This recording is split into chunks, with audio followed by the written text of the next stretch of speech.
Uai Notícia, o seu informativo online. Na sequência do seu Uai Notícias, aqui pelo UFPN, o FênixBrasilNews.com, Rádio Uai, tem que Itaba, Parabéns, o Brasil e o Mundo, Rádio Cidade de Ibiaçu, Rádio Participativo de Santa Vitória, nosso super público de comunicações, no oferecimento dela que tem praticamente só 20 anos de tradição, qualidade, bom atendimento, profissionais qualificados, aquela entrega rápida. Eu falo da Metal Projetos, na Avenida 31, que destaca o nosso convidado especial desta tarde.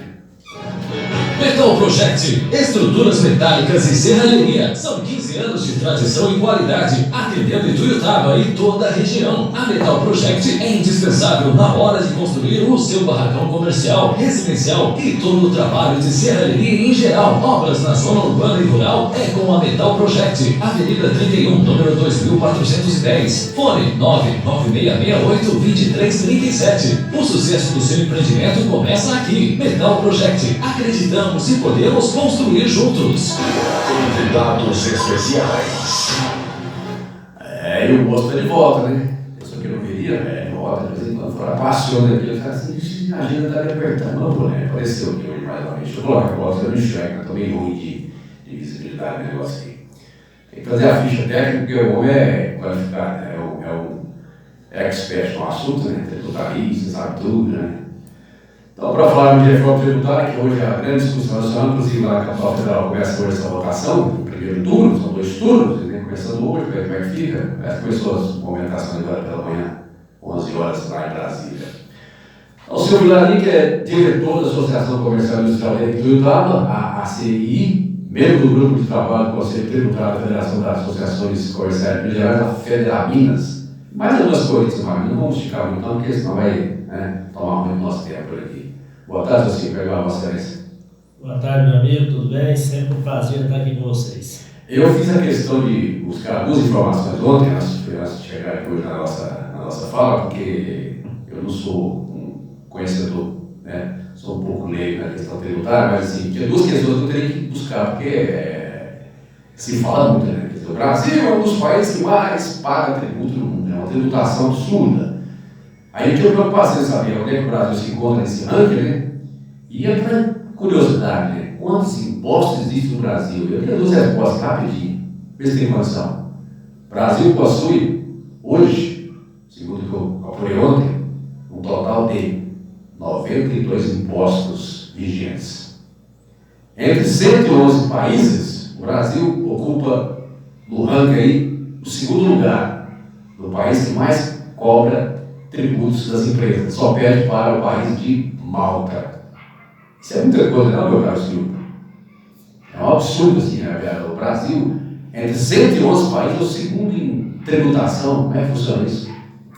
Nós temos um problema, além de ser um dos países que mais tem uma das maiores cargas tributárias, nós temos uma complexidade para se apurar essa carga tributária, apurar os tributos, os impostos.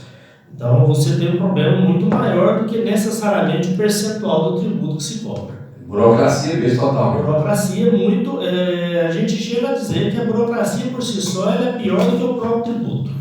Agora, eu quero que você me responda, você que além de ser um conhecedor da questão tributária, é também um empresário do meio, eu vejo quase um terror, assim, meio tipo, um certo terrorismo, uma preocupação muito grande da classe empresarial quanto a essa reforma tributária que começa a ser votada hoje no Brasil. Por que esse terror tão grande da classe empresarial brasileira?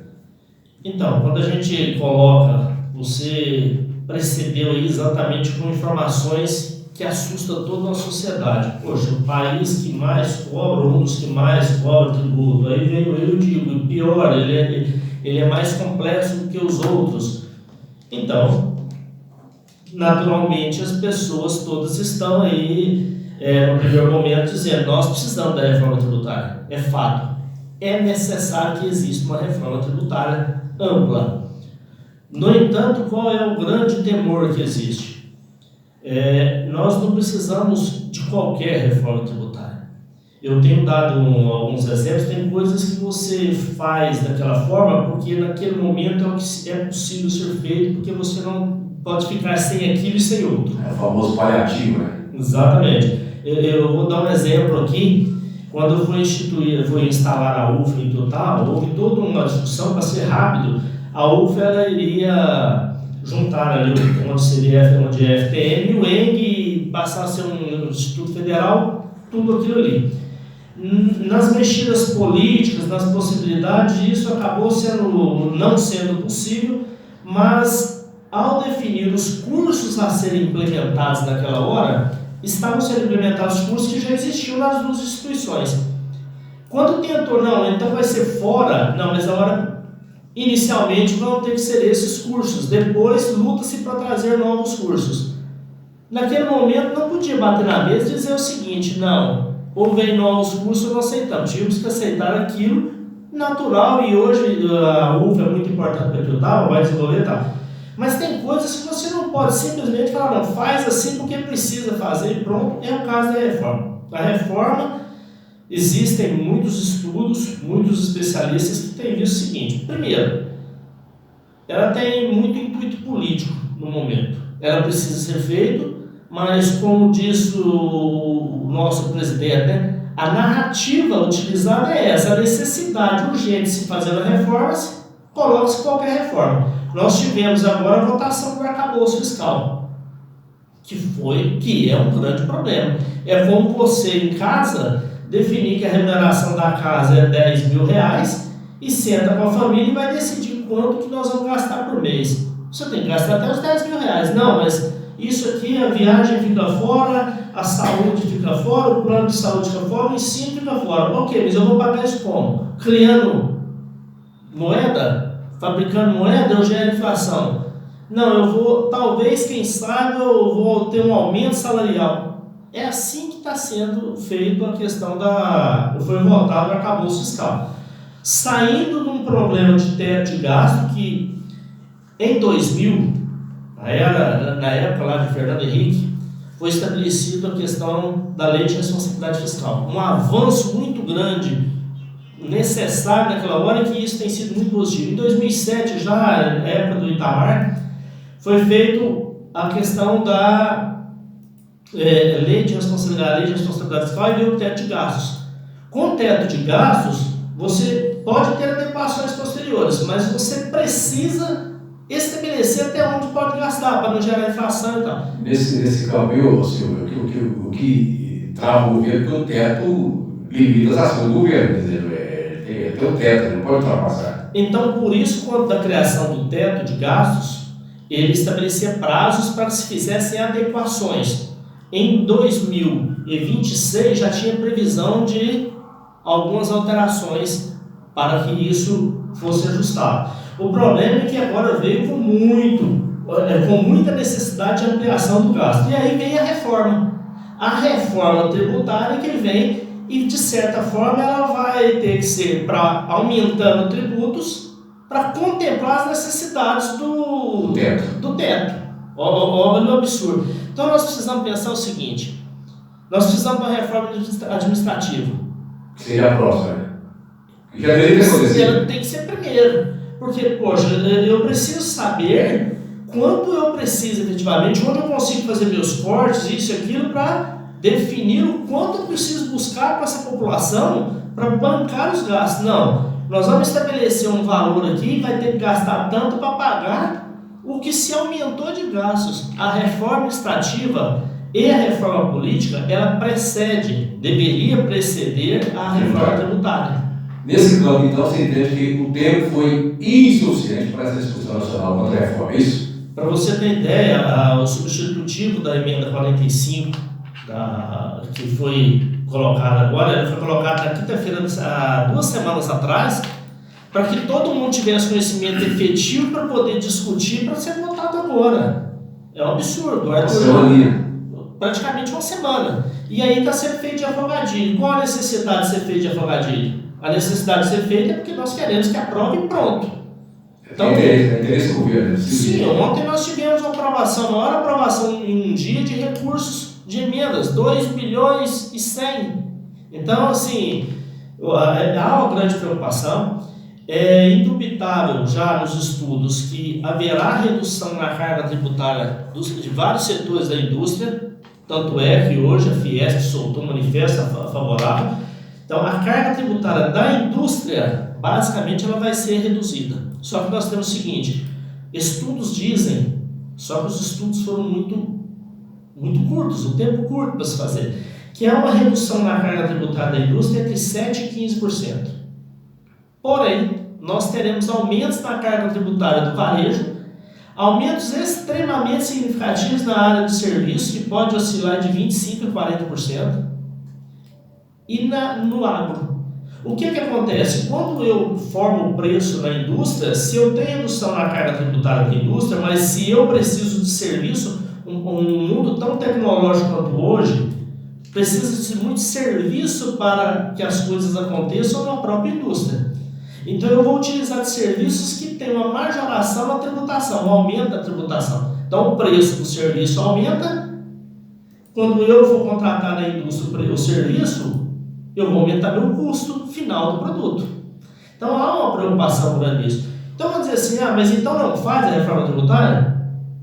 Pelo menos avalia-se melhor, dá-se um tempo, agora nós temos um recesso parlamentar, por que votar de afogadilho, por que não dar mais um tempo para se avaliar? Essa é a proposta que a gente tem feito, não vamos dizer de não ter a reforma, mas pelo menos a gente tem um tempo maior para avaliar e apresentar contra-propostas. Você acha que pode acontecer uma coisa diferente hoje no Brasil? Porque hoje, colocar como primeiro dia da votação do primeiro turno, de repente alguém possa mudar esse dia, é também difícil, né? Nós tivemos vários contatos, eu digo nós que eu integro um grupo de trabalho da Comissão de Assuntos Tributários da Federamento, nós tivemos vários contatos, outras instituições estão fazendo isso também ali no Brasil, com vários deputados. Eu mesmo ontem à noite ainda recebi a resposta de um deputado em que ele teve reunião com o Zema, e a ideia é, os deputados de Minas Gerais, aliados aí com o Zema, a ideia é não ter a votação hoje. Mas o que a gente está percebendo é que com esse arroxo político aí para cima dos deputados, a tendência é que há muitos que não iriam votar a favor possam votar hoje. Porque já vem aquelas questões de negociações, né? Quer dizer, você vota porque você vai ter uma contrapartida posteriormente, então também o governo liberação da emenda. O governo se dá a votação, da aprovação, e o deputado também tem interesse no seu estado, então acaba que faz uma coisa. Nildo, a articulação é natural, o processo. O problema é você fazer isso de afogadilho e às vezes não estar observando efetivamente as necessidades. Existem pontos inconstitucionais, existem muitos pontos obscuros, boa parte dos aumentos, da definição de como que vai ser o ente municipal e estadual ainda vai ser definido em lei complementar. Tem uma proposta nessa reforma que eu vi lá ontem, rapidamente, que é a isenção da tributação para produtos da cesta básica. O que acontece? Nesse momento que nós estamos aqui falando, estão articulando lá alterações no texto que vai ser votado a partir das 18 horas de hoje. Então eles passaram ontem fazendo, depois de muita pressão, algumas coisas da cesta básica, eles definiram um pacote de cesta básica para isenção ou redução de alíquotas. Mas enquanto isenta de um setor, o outro setor vai cumprir certamente. Essa é a questão. Mas a cesta básica é clara, a cesta básica é importante, a questão da saúde é importante, porém, nós temos que ter a preocupação é que não se vive só da cesta básica. Não se vive só da cesta básica. O governo tem dito, desde a época da campanha do Lula, que os grandes, o magnata brasileiro, o grande empresário, as grandes fortunas, não pagam ou se pagam poucos impostos. Existe uma questão da tributação específica para as grandes fortunas. Como é que você está aí? Então, dentro desse pacote, não está com essa terminologia, mas existem outras preocupações também que não afetam só grandes fortunas não, que é a questão do imposto sobre herança. Pode ter aumento. É bem polêmico esse negócio aí, né? Sim, bem polêmico. Para você ter ideia, hoje você paga aí 5% de TCD sobre a questão da herança. Com essa mudança, eles vão escalonar de tal forma que pode chegar até 35% do valor de uma herança. Mas você imagina, a pessoa tem lá para receber 100 milhões de patrimônio, ela vai receber 65, 35 vai ficar para o governo. Uma taxação já definitivas, se uma vez que é aprovada. Agora, a lei do meio empresarial, quem está ciscando muito, está esperando muito com essa questão da reforma, são os governadores, por exemplo. O Ronaldo Caiado de Goiás é um dos governadores que estão mais buscando encontrar a solução, porque realmente, segundo ele, está ruim a situação de ICMS com ISS, essa confusão toda que está. O que acontece? Ao longo dos anos, e aí por isso da necessidade que todos veem de se ter uma reforma, você tem a famosa guerra fiscal. O estado de Goiás é um estado que concede muitos benefícios fiscais, a gente sabe disso, quanto nós sofremos aqui no Triângulo Mineiro, no Pontal Mineiro, na divisa aqui com Goiás, empresas que vão para lá devido a esses incentivos. Naturalmente, com essa mudança, muitos estados, e no caso Goiás é um deles, vão perder significativamente a sua receita. E pior do que isso, os estados e municípios, eles não vão só perder receitas, eles vão perder a gestão do processo da receita, que vai ficar concentrado em Brasília. Agora o governo está dizendo que vai buscar uma forma de recuperar esse... Como seria? É o seguinte, existe, primeiro que há um aporte aí previsto de até 32 bilhões para estados para a recomposição desses valores perdidos com a reforma. Aí você me pergunta como vai ser a distribuição? Não se sabe ainda exatamente. Nós temos no país 5.570 municípios. Com essa emenda, com essa PEC, nós teremos aí um conselho federativo com 5.597 membros, que são 5.570 municípios mais os 27 estados da federação, que comporão o conselho federativo, que nele, e não se sabe como será isso, se a votação do município, se vai ter mais força ou menos força de acordo com o número de habitantes, não se sabe isso. Então, há uma outra preocupação, isso tudo vai ser definido depois em lei complementar, e esse conselho nele que se definirá como será a repartição dos recursos do tributo que vai substituir ICMS e ISS para estados e municípios, que vai ficar centrado no governo federal para depois ter o repasse. Agora, nessa questão das alíquotas, como é que você vê? Porque hoje, cada estado tem essa, né? Goiás hoje, não sei se mudou, antigamente, quando eu estava ainda era 17%, parece que hoje é 12%, se não me engano. Não, o que acontece? Na verdade, a alíquota básica do imposto estadual, a alíquota base é 17%. Houve uma mudança em 1991 ou 2, se eu não me engano, que permitiu-se alguns tributos vão a 25%, tributos de 18%, tem estados que passaram de 17% para 18%, e existe tributação do estado existe tributação de tipos de tributo, se é do atacado, se é do varejo, se é da indústria. Quando eu vendo para estado de Goiás, vendendo para Minas é 12%, alíquota base. Agora pode ser que um determinado produto tenha uma alíquota maior, pode ser 25%. Mas se houvesse... Você vê a complexidade que é. Se fosse uma questão, houvesse uma bonificação, seria mais prático no caso ou não? Então, a praticidade certamente será maior. A princípio, a praticidade é maior. Mas como tem muita lei complementar a ser instituída para definir várias coisas, e nós temos um período de transição. Existe um período de transição aí de 8 anos entre essa legislação que existe e a criação da nova. Então nós vamos conviver durante 8 anos, pelo menos, e tem situações que perduram um pouco mais. Isso a partir de agora, no caso? A partir de agora. A partir da aprovação aqui, começa-se a contar mais 8 anos para ter PIS e COFINS, vai ter o PIS e COFINS atual e vai migrando para um novo sistema. ICMS e ISS vai coexistindo com o outro tributo. IPI, que é o imposto seletivo, e ele vai ser substituído pelo tal IS, que é imposto seletivo, mas nós vamos conviver com legislações que hoje já são complicadas, nós vamos conviver com elas durante 8 anos, mistas. Vai ser uma confusão danada. Muito complicado. Pior do que isso, nós não temos ainda uma definição, porque tem muita coisa que vai vir por lei complementar. Agora, lá atrás, Silvio, lá em 1950, surgiu uma ideia no Brasil. O Brasil criar um imposto único. Você acha que isso já ocorreu de vez? Seria possível? Seria uma solução viável? O que você vê nesse sentido aí? Nós temos essa reforma tributária que, segundo inicialmente dizia-se que ela seria com imposto único. Aí saiu com a ideia que seria único, criaram-se 2, que na hora no fritar dos ovos, que nós temos 3. Nós temos um que substitui PIS e COFINS, um que substitui ISS e ICMS, e no fim o IS que muda a forma de tributar o IPI. Com um detalhe, em momento algum falou-se em imposto de renda e contribuição social nessa conversa, né? Vai sair uma lei complementar no intervalo de 180 dias para definir como será feito a cobrança do imposto de renda e contribuição social das empresas nesse ínterim. Quando se fala em imposto de renda, você pegou o gancho politicamente falando, pelo menos promessa do presidente até o final do seu mandato ele isentar para quem ganha até R$5.000 do imposto de renda. Como é que você vê esse medida aí? Hoje já aumentou, gostei do 2.600 e pouco. Eles fizeram de 1.900 para 2.600 atual. Sim, eles fizeram toda uma manobra fiscal que é positiva, sim, e passou aí para 2 salários, basicamente, a tributação do imposto de renda.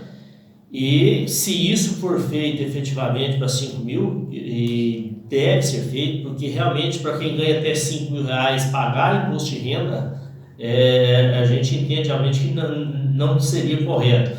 Mas é o que se tem. Eu acredito que com a reforma tributária você tem um aumento de arrecadação. Dentro disso, pode ser que eles aproveitem o aumento da arrecadação de cá e reduza o tributo sobre o imposto de renda da pessoa física. 13, então uma coisa assim, estamos praticamente concluindo aqui essa parte, porque o negócio poderia que alguém tenha falado sobre a questão, essa questão tributária que é realmente delicadíssima. Uma coisa que as pessoas talvez não prestem atenção é que o grande vilão da história, quer dizer assim, a questão básica não é nem vilão, mas assim, quem paga a conta é o consumidor final, porque evidentemente se a empresa, você paga X impostos, você repassa o seu produto, e quem vai pagar é o consumidor. Então assim, a população, o consumidor que entra com a consequência no final de tudo, né? Sem dúvida, é onde a gente diz o seguinte: se vai afetar a indústria positivamente no primeiro momento do tributo da indústria, mas o preço final, pelos estudos que têm sido feitos, não. Vai haver aumento e, consequentemente, vai haver aumento. A indústria não fica por aí, repassa, né? Simplesmente repassa. Simplesmente repassa. Nós temos que entender o seguinte: a reforma tributária é necessária, entendemos que tem que ser feita não de afogadilho, ela deveria precedir da reforma administrativa e uma reforma política. Nós temos que bancar com a reforma tributária, bancar uma estrutura em que nós temos 513 deputados no país. Pra você ter ideia, Minas Gerais tem 53 deputados federais. Você imagina o quanto essa estrutura é cara para se manter? Por que não reduzir isso? Por que 3 senadores, se não poderia ser 2? Então, são coisas que têm que ser revistas. Agora, no Brasil, Silvio, quando se fala de reformas, nós tínhamos uma reforma trabalhista e uma reforma previdenciária. Até hoje ela é questionada. A forma que foi feita, errada, certo, enfim. Então, quando se fala de reformas, é sempre um negócio, é um tormento. E tem que ser feito com tempo, com estudo. A tributária ela tem uma complexidade muito grande, exatamente pela dificuldade de você alinhar os interesses, e eu falo interesses, sim, naturais, da questão da tributação de cada estado. Peculiaridade de cada estado, você pensa no cacau da Bahia, você pensa no leite de Minas, e assim, então, aí ali você tem os produtos, os subprodutos que são gerados em função daquilo, que geram tributações diferentes, incentivos diferentes para cada estado devido ao tipo de produto que ele tem, as características dele. Então são 27 estados, 5.570 municípios. Então é muita coisa para ser avaliado em tão curto tempo. O tempo nosso também é curto, mas enfim, 13h05, vamos embora. Você tem uma expectativa que de repente a coisa aconteça para contemplar um pouco da classe empresarial? É bem difícil, né? Em cima da hora, até porque se começa hoje, fecha amanhã, segundo turno, e já foi a reforma. O que a gente espera é que os deputados nos atendam como foi solicitado e não votem hoje. Há muitos filhos e jogue para depois do recesso, que dá tempo de apresentar mudanças. O pessoal que quer a melhoria, no caso, no Congresso. A princípio. Não, ainda tem bastante deputados aí que nos atenderam e estão dizendo da possibilidade de fazê-lo. Bom, rapidamente, um minutinho a mais para você, da visita aqui da deputada federal, a Ana Paula, do Gabriel, recentemente, além dessa questão que você virou ofício para tentar esticar o prazo para mais debates em relação à reforma, ou também outras demandas encaminhadas da deputada. Quais foram? Nós apresentamos a demanda aqui dessa BR-464, que é Tuiutaba Prata. Já é antiga, né? Que é antiga, mas que esteve parado um bom tempo, a gente conseguiu resgatar isso aí. O Tarcísio no Ministério em si, era uma prioridade até então. A gente tinha expectativa. Houve compromisso, né? Sim. Mudou o governo, é outra história. É outra história, mas vamos continuar nessa luta aí. A pavimentação desta, a duplicação, e teve acidente essa semana novamente aqui, né? Esse trecho do Trevão até São Paulo ali, é um 53. Não dá para entender uma rodovia com tráfego, até hoje está sem ser. Aquilo ali afeta substancialmente todo o Triângulo Mineiro e para o Brasil, porque o que se passa ali vai para o Brasil. A outra questão é incluir o Triângulo Mineiro e Alto Paranaíba no FCO Sudeco, que são os incentivos, tanto incentivos fiscais quanto financeiros, juros baixos, né? E isso já foi feito. O norte de Minas já é contemplado por benefícios que são lá do Nordeste, nós queremos isso também. Goiás agradece há muito tempo o FCO que possibilita aí grandes obras. Além das questões tributárias, nós temos essas questões aí que nos diferencia ali de Goiás. E o quarto pedido, que é a autorização para a implantação do curso de Ciências da Engenharia Agrária aqui na UFO, que tem mais a ver com a nossa região. Talvez mais simples, mais fácil. De certa forma pode ser o mais fácil. De todas as demandas, sem dúvida alguma. Muito obrigado, senhor. Eu sou aí. Sucesso aí, boa sorte. Afinal de contas, a reforma está chegando. Se é a reforma, você não é, mas está lá no Congresso. Sim. 13h08, na sequência chega o nosso Tempestade com Tarde Mix para Ipiaçu, Santa Vitória e Tuiutaba, Minas, Brasil e o mundo. Eu volto amanhã, sexta-feira, amanhã é sexta? Amanhã. Espaço Cultural, possivelmente com ele, Alexandre Viola, aqui na Rádio Ar. E essa frase aqui, para mexer com o coração do Silvio Vilarinho, é um menino apaixonado. Né? A frase do dia: o amor não mora nas palavras, o amor mora nas atitudes. Te espero amanhã, o seu super canhãozaço de audiência. Newton Furacão.